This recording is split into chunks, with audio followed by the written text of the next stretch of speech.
what I'd like to do is actually talk to you for about half an hour, share some thoughts, share some sources with you to do some learning. And then for the end, the last half hour, last 20 minutes, depending on how long it takes us, we're going to open it up for questions and for conversation as we go through. Let me start by saying what this is not. I am not a constitutional law attorney. And a lot of people have been asking me, well, do you think that, the closing down of churches and synagogues is a violation of the First Amendment? I don't know. I'm going to leave that for the constitutional attorneys to work out. What I want to do is actually come at this from the Jewish perspective, and actually, to kind of cut to the chase, what you're going to see is that by the time we get to the end of this, it's irrelevant what the constitutional attorneys tell us we are, if it's a violation or not a violation. You're going to see that the Jewish position is pretty clear as we go through. If you do have a question as I go through, I'd prefer questions at the end. If you do have a burning question, something's not clear or whatever, I encourage you to raise your virtual hand. Now, that doesn't mean raising your hand in the box, because I'm not going to be able to see it because we're all looking at the screen. But if you go into your participant section, you'll see there's a place to raise hand, and then I will see that and be able to respond as we go through. Okay. Let's begin. And I want to start with a couple of working assumptions, okay, as we go through this conversation. Number one, right, working assumption number one is that prayer is central to who we are as Jews. It is a vital part of our day-to-day life. It is a vital part of our religious, spiritual life. I'd even argue it's a vital part of our academic and learning life as well as Jews, right? Prayer is a major part of who we are. And so when there are things that come to potentially curtail that or change the way that we can do that, it really makes us sort of sit up and pay attention, because it's a big deal. It's a big deal. There are a lot of things that potentially could change. All right, it's not such a big deal. If they're starting to make more and more garments with wool and linen mixed together, it's not something that I'm going to be up every night worrying about. Some people maybe, but not me. But prayer is a big deal. The second assumption that we're working under is the acknowledgement that prayer is actually a chiyuv. It's an obligation. It's not just something that we like to do. It's something that we are commanded to do. In the traditional sense of it, the men are commanded to do it. And in the egalitarian world, both men and women are commanded to engage in prayer, traditionally 3 times a day. So when we talk about not praying, we talk about not being able to pray, perhaps, we have to understand and remember that it's a chiyuv, it's an obligation for us. It is perfectly acceptable, however, to pray alone. People do it a lot, right? If you are, if you're traveling somewhere and you don't know where there's a minyan, or you're somewhere where you can't get to a minyan, you can actually fulfill your obligation of praying 3 times a day absolutely by yourself. But there are certain prayers that are not going to be able to be said. Most notably is the Kaddish prayer. And so for people who are saying Kaddish, that's an issue. You need to have a community, a minyan, in order to say Kaddish. And to be able to do public Torah reading, you also need to have a minyan, to have a community. That doesn't mean you can't study Torah on your own, right? But to have the reading with the aliyot and with everything that we do, all of that, that's something that you need to have, you can't be alone for. All of that being said, right, having a minyan then is preferable. It's not required, but it's preferable. And I want to spend just a few moments now looking at a couple of sources of trying to understand why it's preferable. So the first source that we're going to look at comes from the Babylonian Talmud.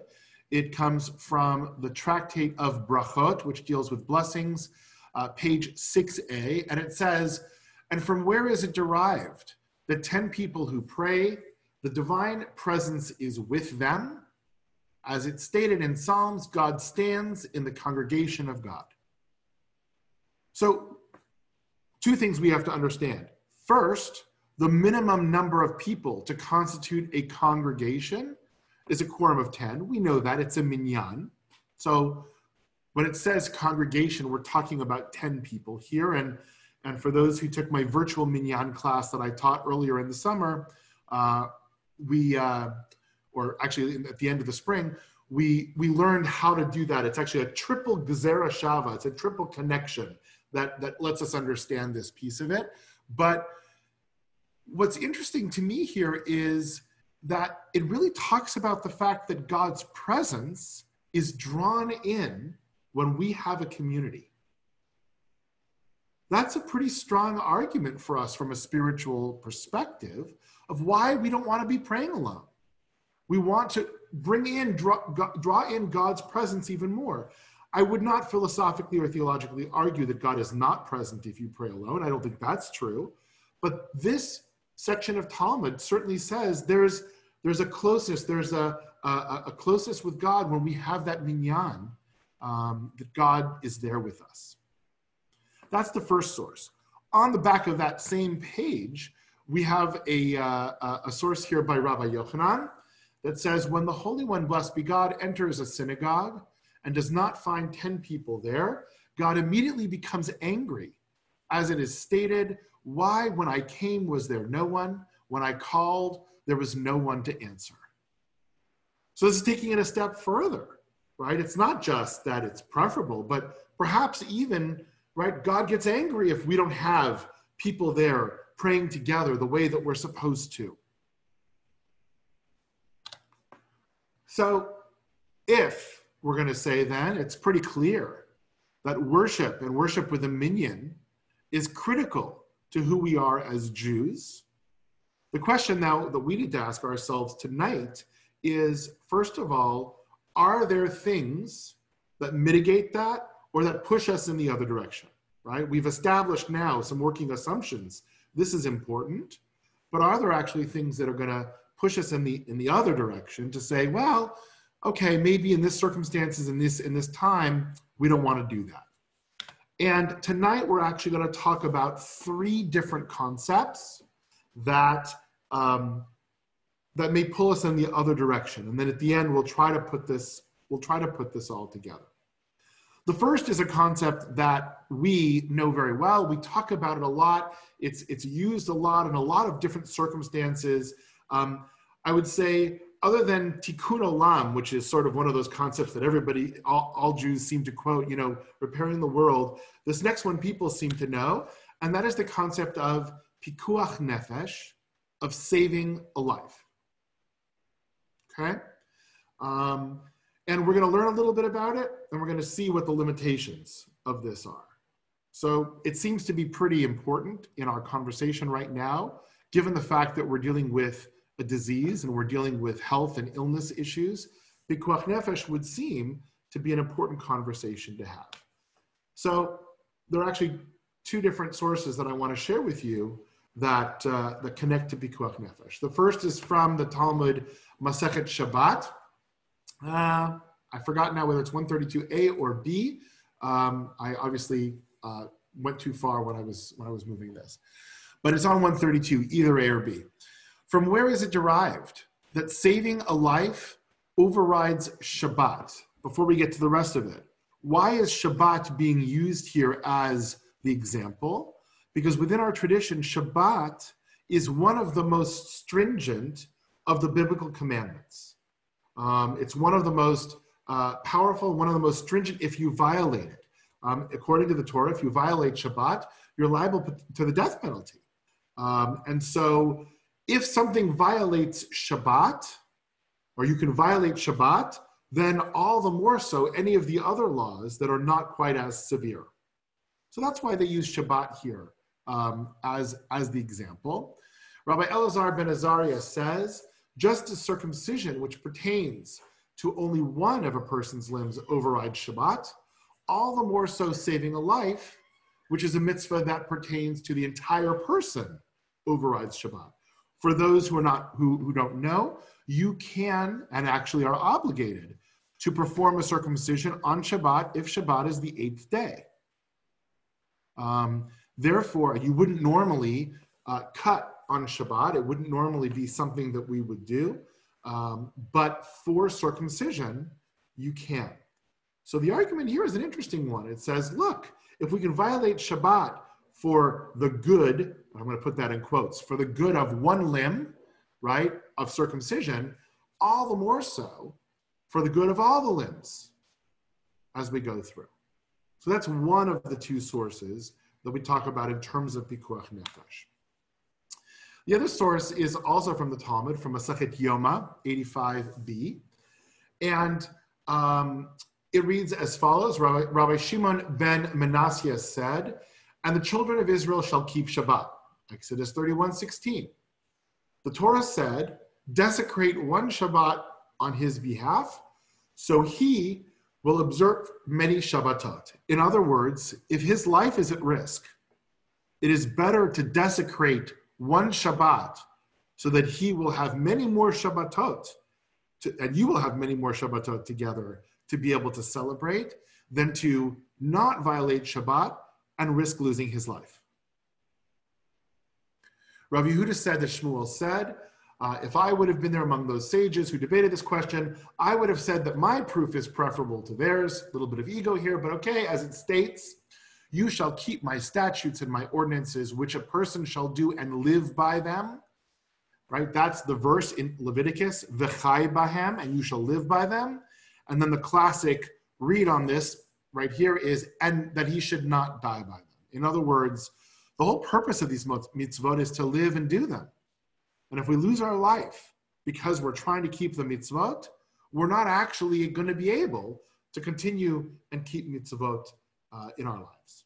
So those are the two classic sources that connect us to Pikuach Nefesh. Now, when we talk about Pikuach Nefesh, we have to understand there are some limitations on Pikuach Nefesh, on the ability to break commandments in order to save a life. And it goes as follows. One can break any law to save a life, except for three.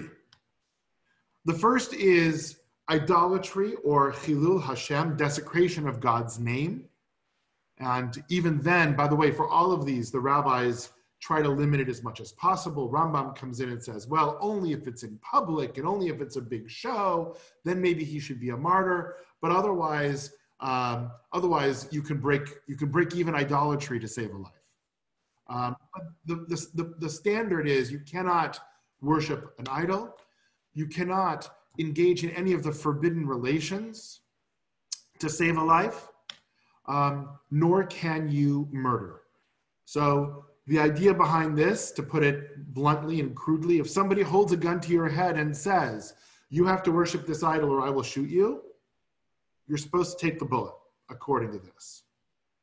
If someone says, you need to have sexual relations with your mother or sister or father or brother, right, which is a forbidden relation, you're supposed to take the bullet. If someone says, you need to murder this person or I will kill you, you are supposed to take the bullet. By the way, just as a caveat, that doesn't mean that you can't kill the person in self-defense who's threatening you, but you cannot take one life, another innocent life, to save yours according to this. So these are sort of the three rules that you can't break, but every other law you can break in order to save a life. But in order to classify as saving a life, we have to know two things. One, we need to know specifically who we are saving. It can't just be a general, I may save somebody. And the best example of this is as we talk about organ donation, right? We as Jews can donate an organ because we know that that is going to go to this person, right? The question is, can we donate our body to science? And traditionally, the answer to that is no. Because even though it may potentially save a life, right? If I donate my body to science, then the doctors are going to learn, they're going to get better, they're going to be able to do their job, they're going to save a life down the road. Because there's not a clear patient or a clear victim, right, that we are saving, we can't do it. So number one is we have to know who we're saving.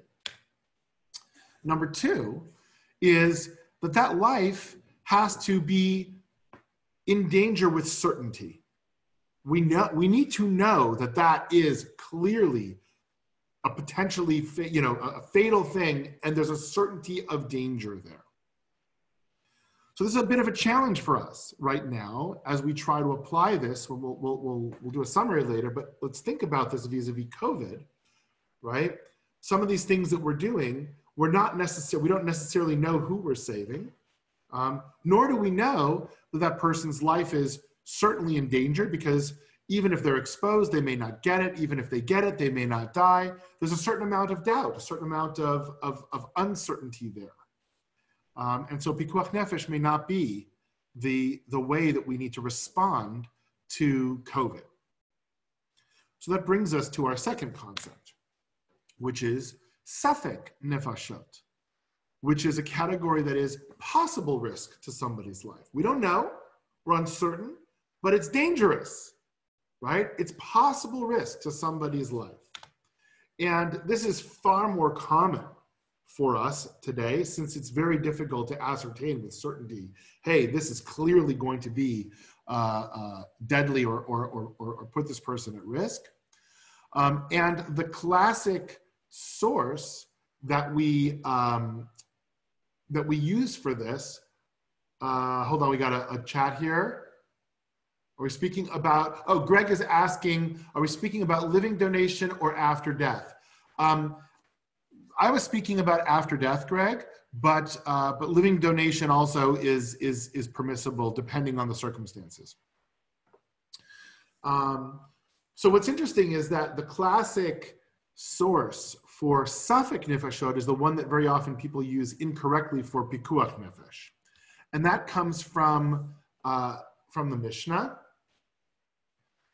Mishnah Yoma, and it goes as follows.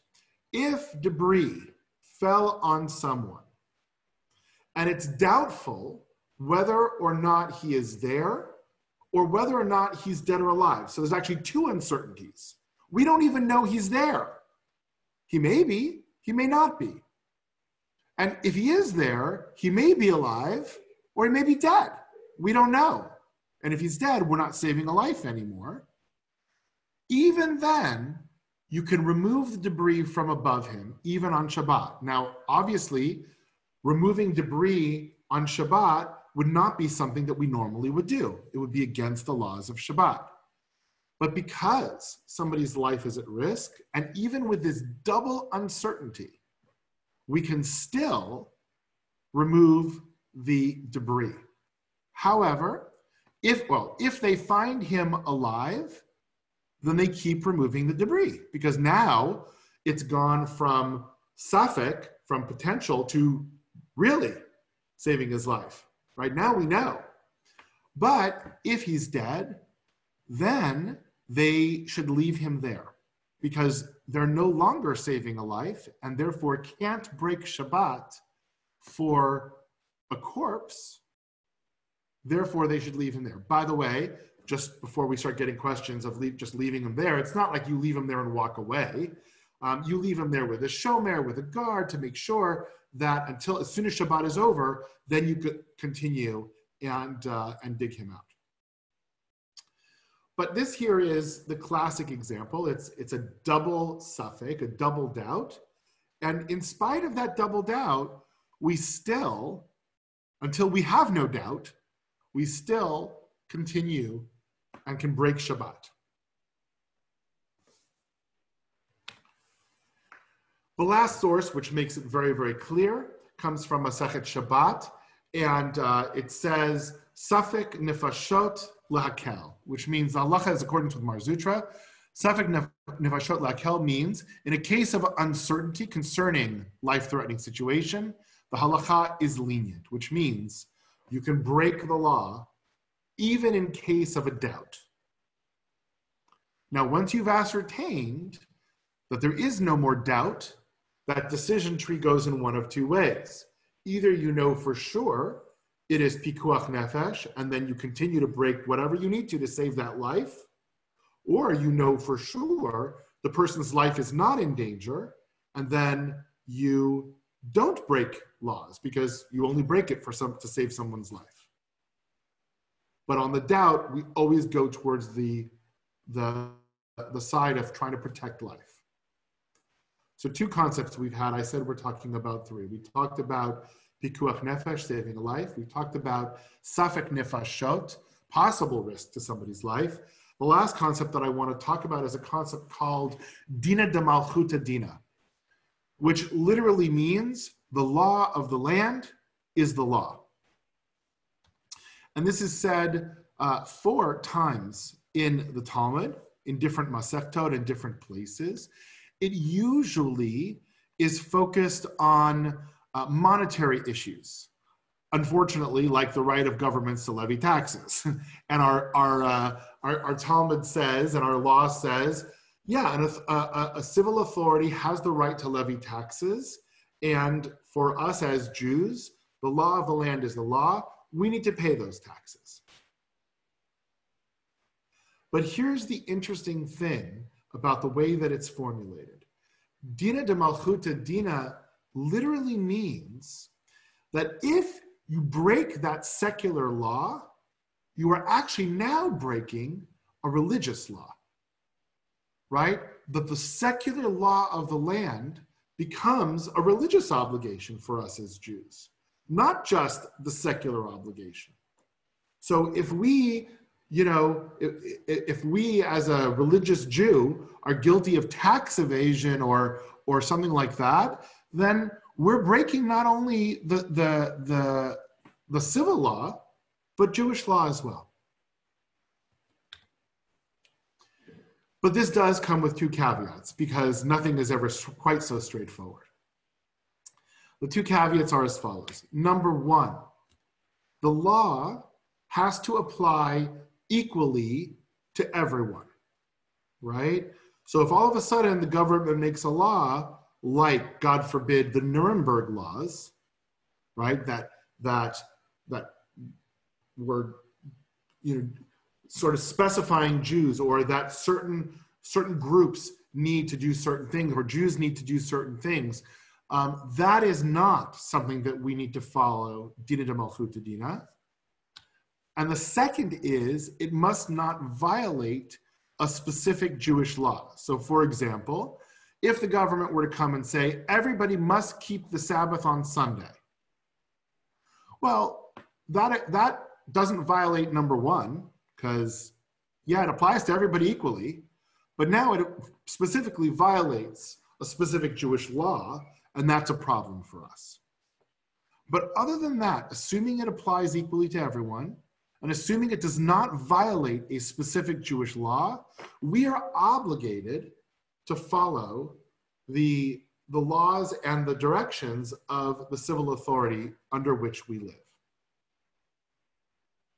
So, summary. Let's sort of bring everything together.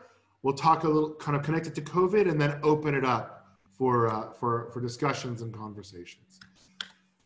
The first 2 sources show that, or the first 2 ideas, not sources, right? The first 2 ideas, pikuach nefesh and safek nefashot, whether there's a direct threat or even a possible one, the Jews may break from observance of the law to protect the life and health of themselves and of others. That was very, very clear. This is not just an option, but an imperative. And this is important. It's not just that we have the right to break the law, that we're able to break the law if we choose to, but actually our tradition is saying you must break the law. You cannot stand idly by the blood of your neighbor. You cannot stand there and say, well, I really don't want to drive this person to the emergency room because I don't want to break Shabbat, so I'm just going to let him be. We as Jews can't do that. We have to take him to the emergency room, right? Hang on a second. I saw another a chat kind of flash through. What about Reform Judaism when they moved Shabbat to Sunday? Well, Reform Judaism certainly right now does not have Shabbat as Sunday. I know they tried that in the very, very beginning. It didn't take, and they've kind of come back to having Shabbat on Saturday along with everybody else. Okay. Moving forward then, Jews must follow the law of the land, and breaking that is a violation of Jewish law. So how does this, in my mind, and obviously this will be open for discussion, but how does this in my mind connect to what's going on with us right now and COVID? So COVID-19, in my opinion, brings enough doubt and uncertainty that we can't halakhically see it under the category of pikuach nefesh, right? As I said before, just because you're exposed to somebody doesn't mean you're going to get it. Just because you get it doesn't mean you're going to pass away, right? So there's enough uncertainty as to whether or not life is at risk that it's a problem. Not only that, but we also don't have a specific person. Remember, pikuach nefesh needs a specific person that you're trying to save. And now we're really just talking about protecting the public, not a particular person. By the way, there may be some people who are living in a situation where somebody is more at risk, and then that might elevate this to a level potentially of pikuach nefesh. If you're living with somebody who's immunocompromised or something like that, that might elevate it to that level. We have a couple of different questions. Steve says, how is COVID different than smoking? We'll get back to that in a little bit. And Abe Sherman says, what about cremation? When we open it up, Abe, you'll have to tell me exactly what your question is. I'm not sure what your question is. But let me finish with the summary, and then we're going to open it up for questions and conversations. Number 2. However, under the rules of Safek Nefashot that we put forward, we must take the position that we can even violate Shabbat to protect people from illness and possible harm, right? There has certainly been, with the virulence and the fact that the physicians are saying this is a health risk for people and a potential fatal health risk, there is enough there that says we might, we need to pay attention to this, and we can break laws in order to do that. Finally, I would argue that the guidance documents that have been put out by the states, this state, I won't speak to other states because I don't know them, but certainly what the governor has put out for the state of California is applied equally to everyone. And because of what we talked about above and the fact that we as Jews can in fact pray, right? We're not even being told right now that we can't pray. We can pray alone, we can pray outside, which is what we'll do this Shabbat. Then we must follow the rules set by the government. So it's interesting, I've had a couple of people come and ask me, and I've had some of my Christian colleagues say, again, at the beginning we started with this sentence, do you feel that, these limitations are a violation of the First Amendment? I would actually argue by following these guidelines, right, of what they said, we are in fact practicing our religion, what our religion tells us to do, not practicing our religion. Our religion is affirmatively telling us we need to address this. We cannot stand idly by, and we need to address these things. And if this is, if the doctors and the medical establishment is saying that this is the best way to do it, then we need to do that. If that changes, and like we're finding out, originally the doctors were saying that picking up, contact transmission was something we had to be really worried about. Now they're much less worried about contact transmission and much more worried about the aerosolization and those sorts of things because they've learned. And so we move along with that. Before we open it up for discussion, I found this source and I just thought it was so apropos and poignant that I sort of needed to share it with you. The sages taught, if there is a plague in the city, gather your feet, which literally means limit the time you're outside of your house. Stay inside, as it's stated in the verse, and none of you shall go out of the opening of his house until the morning. And it says in another verse, come my people, enter your chamber, shut the doors behind you, hide yourself for a little moment until the anger has passed. So a very poignant sort of commentary on what's going on. All right. So now what I'm going to do is I'm going to open it up for conversation and discussion. Like I said, what I'd like you to do is to raise your virtual hand. That way I can call on you and we don't have people speaking over one another. We'll start with the two questions that we had in the chat room. So Steve, if you want to start with your question about smoking, what did you mean by that? Well, my question is, how is COVID different than smoking? If you smoke, then other people get secondhand smoke and you possibly can injure them and ultimately kill them.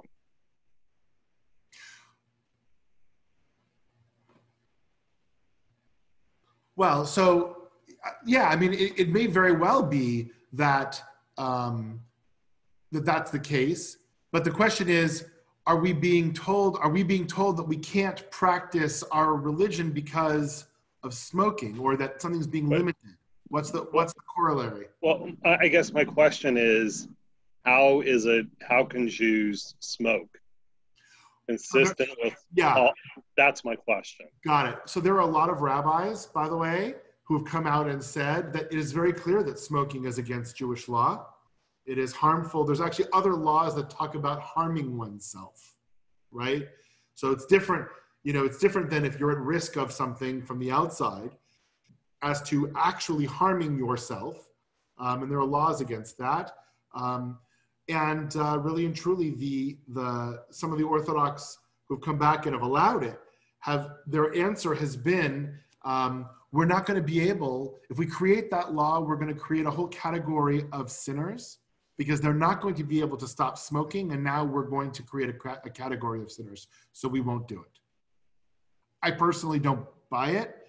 I would argue that smoking is against certainly the values of Jewish law, if not actually in opposition to halakha, as is anything that's going to hurt one's body.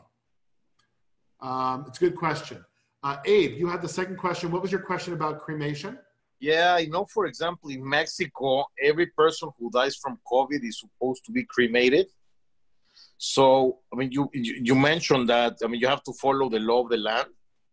So in that case, would it be I mean, I know what they're doing. That doesn't mean it's necessarily right, but I mean, there have been 12 deaths. I mean, in Mexico City, of COVID in the Jewish community, and they've gone to the cemetery immediately to bury the person. So I don't know if halachically, I mean, what would be the halachic response? And then the second part to that question is, what about the Hebra Kadisha? I mean, if you're protecting the life of the people performing the ritual, what comes first? Good. So here's what I would say in terms of the cremation and things like that. Ultimately, we have no choice. Even if things break Jewish law or push Jewish law, ultimately we have no choice. The issues of burial is very different than the issue of Shabbat and things like that, because it doesn't actually say you may not cremate. In the rabbinic text, it talks about burning and stuff like that. but it talks about honoring the dead, kvod hamet, and it talks about not hastening or slowing the natural process. So there is some leeway there. It's the same issue, frankly, Abe, when, even here, when somebody dies of circumstances that are either sudden or suspicious, and the medical examiner comes in and says, look, we need to do an autopsy. Now, I will call up the medical examiner and I will say, do you really need to do an autopsy? And I will call my friend who's the chaplain at the ME and push it. If they come back and say, no, we really need to do an autopsy, then we really need to do an autopsy. And there's nothing that we can do about it. And within Jewish law, it's permissible to be able to do that. In terms of the Chevra Kadisha, what I will say to you is I'm sure different Chevra have done it different ways. Here, we basically have changed it so that, at least at Am Israel, it is Peter and Vince and those people who are actually trained as morticians who are doing that now, not us, in order to protect people who are not trained in that same way. So the Torah and stuff like that and very often I'll come in or somebody else will come in and do the prayers, but the actual preparation in order to protect people is done by the trained morticians, not by the volunteers. All right, I see a couple people raising their hands in this order. Allison first, then Peter, then Alyssa. So Allison. Okay, so I guess you've said that it should apply because the law applies equally to all persons. But I guess when I looked at it, I was like, okay, well, Jewish people need 10 people to pray together. And then, so I guess it bothered me that Jewish leaders didn't say when it was, less than 10, okay, governor, we need one more person. Right. Because, so there was that issue. And then also that Jews chant or sing the Torah, whereas my understanding of other religions not necessarily have to chant or sing, like they like to chant or sing maybe. So to me, it was kind of like arguably singling out our religion. And then, so there was that part that's not equal. And then if you compare, I guess this sort of gets into the Constitution, and I'm sorry, I am a lawyer, but other things are allowed, right? And so when I look at does it apply equally, I'm also looking at what other things are allowed and why are those things more important? I mean, everybody's allowed to go to the beach. I understand it's outside, so, and we're learning different things scientifically. But to me, when I look at some of the things that are allowed and some of the things that aren't, and one of the things that aren't allowed are religion, that really bothered me. And I guess what bothered me was that I didn't hear anybody saying anything. So to me, that was a very scary thing because I believe, especially with all like the racial strife that's going on now too, which is sort of, we have this feeling in the community from COVID and all of that. And I feel like we're just kind of sitting here not saying anything. And to me, that's concerning. Okay, so let me try to respond at least to as much as I can to them. So I want to go back to the first thing, the first assumption that we made. As much as we like to have a minyan, we actually don't need to have a minyan, right? From a halakhic perspective, I can fulfill my obligation, right, to daven and to do what I need to do alone. The challenge to that is Kaddish, right? Now, Kaddish isn't required. Kaddish actually, the words of the Kaddish actually came pretty late in terms of everything. Kaddish is just the way we do that now. So one could question or at least push back on the need piece. There's certainly a desire, right? No doubt, and a preference. But for a finite period of time, for health and safety, if this was, hey, we want to experiment with different social models. And so we're going to say, we're not going to do religion for a while because, we want to see what that does to our communities as a scientific experiment. Like that doesn't fly, right? this is health and safety, which puts it in the Safek Nefashot, and we have to be able to address that and be lenient in terms of that. In terms of, of the chanting and stuff like that, by the way, we could read the Torah, we just choose not to. We could just say the words of the Torah without chanting it. We choose not to. It's not preferable. And the last thing I would say is, I have been on weekly calls with the county, with anywhere from 160 to 180 of my colleagues of all different religions. You can well imagine there's lots of different opinions and lots of different people talking with the county and, well, what if we do this? And what if we try this and stuff like that, right? The reasoning that was given for why houses of worship were focused on, right, was the same reasoning for some of the other things, which is it's about proximity and it's about time. So if you have to be within 6 feet or indoors, right, that's worse. If you're indoors and in proximity to somebody for more than 15 minutes, that's worse.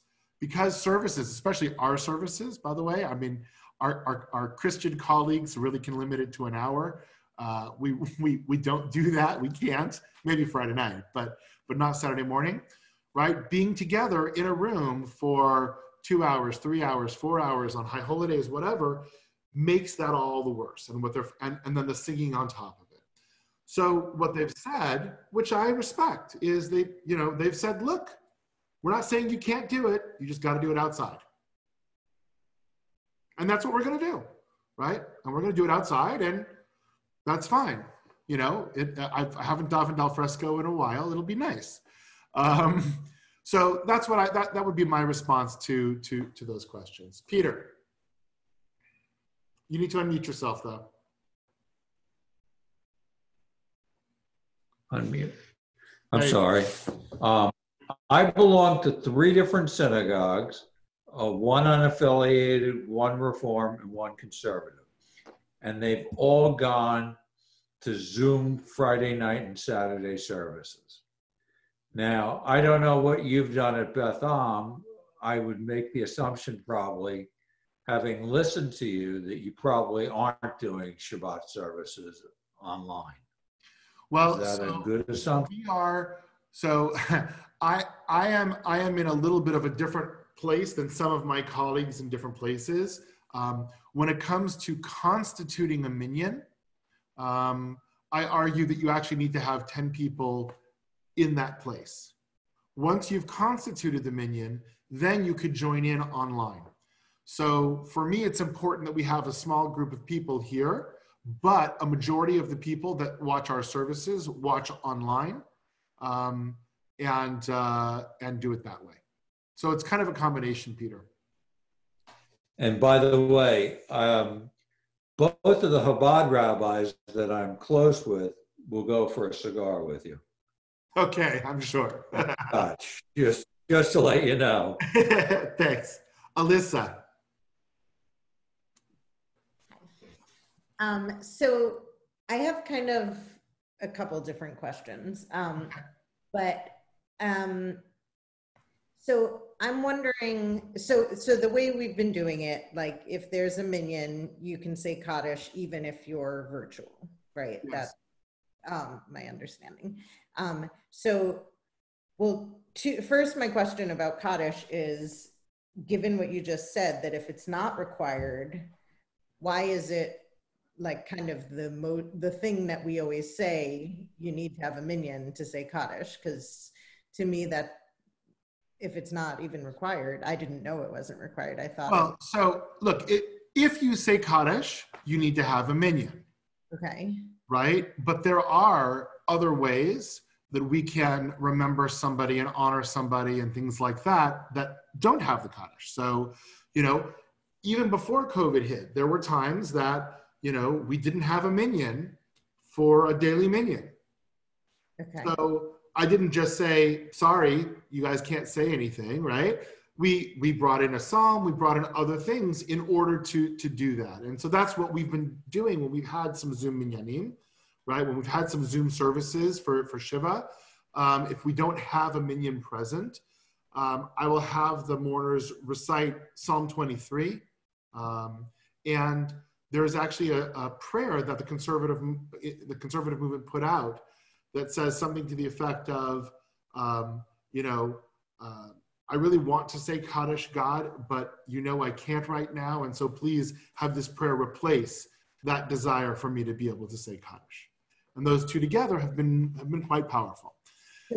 Kaddish has become, and Leon Uris kind of wrote about this in his book, not Leon Uris, I'm forgetting the name of who wrote Kaddish right now. But in any case, Kaddish has become sort of the thing that everybody focuses on, right? It's become spiritually very, very important to us, even though halakhically it doesn't have the same level, right? It's kind of like the issue of everybody thinks that pig, right, is the most unkosher thing that one can eat. The reality is it actually has one of the two signs, right? There are a lot of animals that are out there that don't have either of the signs and are sort of more, but in our heads, we've sort of gotten that pig is the most unkosher thing. So I think that's part of it too, Alyssa. But you have other questions? Then, so let's say that other people now can gather outside, but you don't feel comfortable. Is it then okay for you to, like, according to all of your arguments, not be there physically present? Yes. Yeah, I mean, look, people, first of all, I mean, I would love to think that, on every single Shabbat, every single one of our congregants are there on Shabbat because we need to be there, right? Everybody makes their choices on when they're going to go and when they're not going to go, and this is no different. This is no different. My last question kind of... Hang on, wait. Let me just add one thing, Alyssa, and then I'll get you to your last question. Because now we have a minyan present, it actually gives somebody staying at home more validity, because now they can say Kaddish and they can do that from home, whereas before they couldn't. Okay.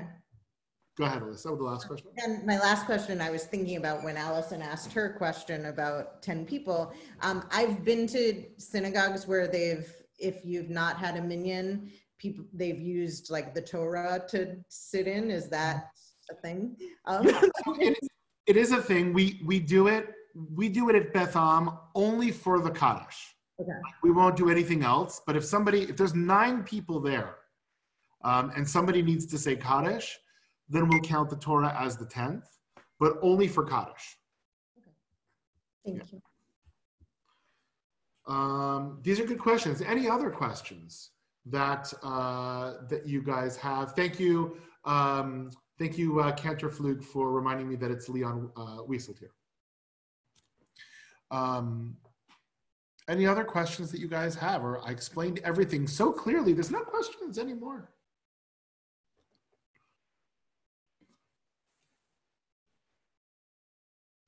So, in the last couple of minutes, if you have a question, please raise your hand virtually. Are you guys, I can't tell Jeff and Hillary, are you trying to ask a question or?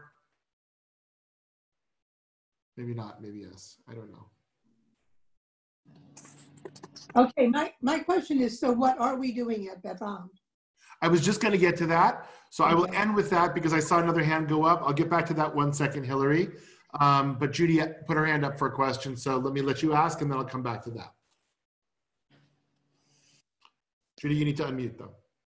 There it is. Okay. What is the stance of the conservative movement on using Zoom to make a meeting? So as you can well imagine, the conservative movement has multiple opinions on it. There was, at the beginning of all of this, there was a what's called a chairman's letter. The chair people of the Committee on Jewish Laws and Standards have the right to write a letter in response to certain things if they choose to. there's currently co-chairs. And so Rabbi Barmash and Rabbi Dorf co-wrote a letter that gave a leniency during this time for Zoom usage. So that is out there, and there are a number of rabbis that are using that leniency. Okay. A majority of the law committee did not agree with that. And more importantly for Beth Am, I did not agree with that. And so we don't use Zoom, as I said, to constitute a minyan, but the previous tshuva that was written by Rabbi Reisner, which is what we've been using for many, many years now, allows for once a minyan is constituted to be able to join, and that is what we do. Okay, thank you. Yeah, absolutely. To answer Hillary's question and everybody's question, so what is it that we're doing at Beth Am? So, you know, as I said, I am on these county calls every week, and we are paying very, very close attention to what it is that they're saying and what it is that they're allowing us to do. As of 7:56 on July 23rd, I can tell you what we're doing. That may change at 7:57 because things seem to be changing very, very quickly. Right now in the state of California, houses of worship are no longer allowed to have any services inside. We are allowed to have services outside, so long as we follow what are called the Big Four, which is what we were following originally inside. The Big Four are temperature checks, which we do, hand sanitization, you know, stations that are there, social distancing, and wearing masks. So starting this Shabbat, we are going to be outside in our courtyard, and we will be doing services al fresco. I've limited it. We actually don't have a cap right now from the state. I've limited for this first time to 35 people for this first Shabbat, just because I want to make sure that we're safe and we have the flow going and stuff like that. We haven't hit our 35 yet, so if you really want to sign up, I think you can, although it may have closed down because I think the deadline is Wednesday night to sign up. But if you really want to be there, let me know. But we will be outside. We will be doing a full service, which means we will be reading Torah. We will be doing all the different parts of the service. We will be socially distanced, and we will be masked. In addition to that, we will be broadcasting it via our live stream. So for those people who don't feel comfortable being there, you're going to be able to see it and you're going to be able to participate with our service. And we've had, on average, about 40 individuals watching on our live stream pretty much every Shabbat. The Franks joined us just last Shabbat. I've even, after the fact, I kind of go and I look. There's some people in New Jersey. I don't know, Peter, if you ever have, but there's some friends of mine in New Jersey that have joined us a few times. One time I even saw afterwards that somebody joined us from South Korea. So I don't know why, but they did. So that's the story. That is what we are currently doing. That being said, right, the synagogue is not open for business as usual. Technically, the synagogue is actually closed. However, we have dispensation and leniencies to do certain things. We can run a daycare, childcare center. So our ECC is functioning right now under very specific rules. We can run have a summer camp. So actually the JCC is using some of our rooms that are not being used because they ran out of room at the J. And so they are using that. And we can have services outdoors. The other two things that we can do is we can have weddings outdoors, but no receptions. And we can have funerals, of which I did one today. Funerals we can do, which are obviously outdoors as well. We don't have indoor services or memorial services. Those are not allowed. but we're allowed to have funerals outdoors. Those are seen as essential. All of these things are seen as essential services. Childcare, worship services, funerals and weddings are all seen as essential services, and therefore we're allowed to do them. But, you know, I know it looks like I'm sitting in my courtyard right now, but I am sitting at my dining room table, and that's where I have been for the last 4 months. We are not open for business in that way. Any other questions? I'd be curious, I'm going to put her on the spot just because I can.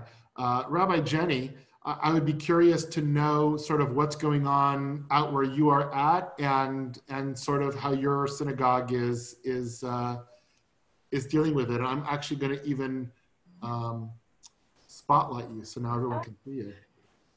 So I'm in Indianapolis, and starting Monday, we're also getting a statewide mask expectation in any public spaces. We're currently allowed 50 indoors for worship services, and we're actually only using that allowance. We're maxing it also at about 35, and we're only using that allowance for B'nai Mitzvah, and otherwise doing live streaming just with the clergy and skipping over Baruch Hu and Kaddish, and doing a shortened service live stream with a YouTube Devar Torah beforehand. Got it. Thank you. And what I will say is, you know, it is our intention at Beth Am. We've got B'nai Mitzvah that are coming up. We actually have B'nai Mitzvah not this Shabbat, but next Shabbat.